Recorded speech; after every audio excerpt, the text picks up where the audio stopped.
Igbo Chukwu chọrọ mma ma mee eze. Lekwa na akụkọ ndị Hịrị n'izu ụka. Onye kọpụtara ya bụ m Ọsọndụ Ebuka. Ụlọọrụ Dangote ebugola ọnụego mmanụ petrol ga 1,175 kwa lita ma bugo mmanụ dizel ga 1,620 kwa lita. Otu na-eyi ndị ọha egwu Boko Haram awakpola ndị agha soja na steeti Borno ọzọkwa ma gbuo ụfọdụ n'ime ha. Nke a mere n'isi ụtụtụ taa. Ụlọikpe mkpegharị enyela nkwado ha gaa na nchụpụ a chụpụrụ Samuel Anyanwụ na ụfọdụ ndị ọzọ pụọ pati PDP ma kwupụtakwa ndị onye ukwu ha nye mmachibido nyere ụlọọrụ INEC ịnabata ọgbakọ ezumezu pati PDP haziri n'ime steeti Ọyọ. Nsogbu ka juru eju bara nyere El-Rufai dịka ụlọọrụ ICPC enyochapụtala ọtụtụ ụlọ ndị o nwere n'ime mba Ijipt. Maka ọ dị, Maazị Peter Obi akpọkuola ọchịchị dị ugbu a ka ha kwụsị iji ụzọ mmegbu achụso ndị na-abụghị ndị otu pati APC. Ọtụtụ ụmụ akwụkwọ gbanahụrụ ọnwụ taa n'ime steeti Lagos dịka ụlọ elu okpukpe anọ sụrụ ike n'ala. Ụlọọrụ Dangote ebudala ọnụego mmanụ petrol ga 1,075 kwa lita ma buda ọnụego mmanụ dizel ga 1,430 kwa lita. Onye ọkaiwu ma bụrụ onye ọnụ na-eru n'okwu Dele Farotimi akatọla onyeisiala Tinubu maka ihe ọpụtara Reno Omokri dịka onye nnọchite anya ala anyị n'ime mba Mexico ma dụọ ya ọdụ ka o bunyekwara Reno Omokri ụgbọala ndị na-agọ mgbọ iji chekwa ndị ya n'ime mba Mexico megide ndị na-atụ mgbere ọgwụ ike dịka nwa amadi ahụ kwutara aha onyeisiala n'oge ndị gara aga ma kpọọ Tinubu onyeisi ndị na-atụ mgbere ọgwụ ike.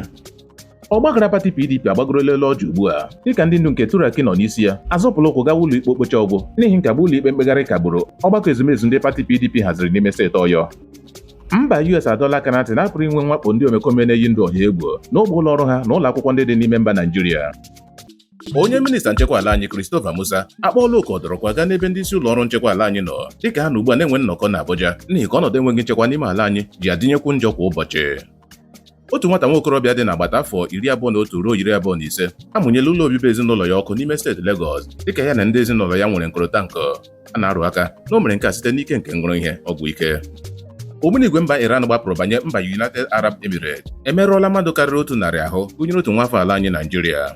N'ọzọ dịka ibe ya, onyeisi ndị okpukpere ọhụrụ ahụ pụtara n'ime mba Iran Mujtaba Khamenei bụ nwa onye ndu egburu site na mwakpo mba Israel enweela mmerụ ahụ ugbu a site na mwakpo ogbunigwe mba Israel na mba US wakporo nke mere na kemgbe ahụ pụtara ya ọhaneze ahụbeghị ya anya. Ndị sinetọ mmadụ 9 nakwa ndị omeiwu nnọchite anya etiti mmadụ 12 esonyela pati ADC ugbu a. Omoyilesho were wụchara n'ala Aba steeti Abia bụ ebe o sonyere ndị ọzọ na-achụso nta nnwere onwe wee mee njegharị iwe n'ụzọ udo iji kpọọ oku maka ntọhapụ Maazị Nnamdi Kanu. Onyeisiala mba US Donald Trump ekwuola na mba US apịachibeghị agha ahụ ha na-alụso mba Iran. Maka ọ dị, onyeisi ndị okpukpere ọhụrụ nke mba Iran ekwuola okwu nke mbụ ugbu a ma rụta aka na nna ya, nwunye ya na ụmụnne ya nwụrụ site na mwakpo ogbunigwe ma fụ ntụtụta na ya ga-emegwarịrị. Ụlọ ọba ego ala anyị CBN enyela ụlọ akụ ndị dị n'ala anyị ntụziaka ka ha machibido inyepụ ndị jikọrọ ọtụtụ ego ndị ebinyere ha n'oge ndị gara aga ego mbinye ọzọ. Onye ọkaiwu ma bụrụ onye isi okpukpo pati ADC bụ Kenneth Okonkwo ekwuola n'eze wara awa na ebumnobi pati ADC bụ ịhụ na a chụpụrụ Tinubu pụọ n'oche ọchịchị kpamkpam n'ime afọ 2027. Ụlọ ọrụ nsịpụta mmanụ ala Dangote amanyela ego ọzọ n'ọnụ ego ha ji erepụ mmanụ petrol gbagoro 1,175 kwa lita. Kepụkepụ a na-enweta ka ọ dị ugbu a na-ekwu na ọnọdụ pịnyọ ọkụ eletrik ala anyị pụrụ iji nyekwu njọ gba gburugburu ala anyị n'ihi ka ndị na-enyepụ mmanụ gas gaa n'ụlọ ọrụ okporo ọkụ eletrik ebudala ogo mmanụ gas a na-enyepụ. Otu nwa nwoke osote onyeisi ala n'oge gara aga Atiku Abubakar bụ Adamu Abubakar ahapụla pati PDP ma sonye nke ADC. Ọgwụnụ bụ akụkọ ndị Hịrị n'izu ụka. Sonyere anyị na YouTube, Facebook nakwa WhatsApp chanel anyị na Akụkọ n'asụsụ Igbo.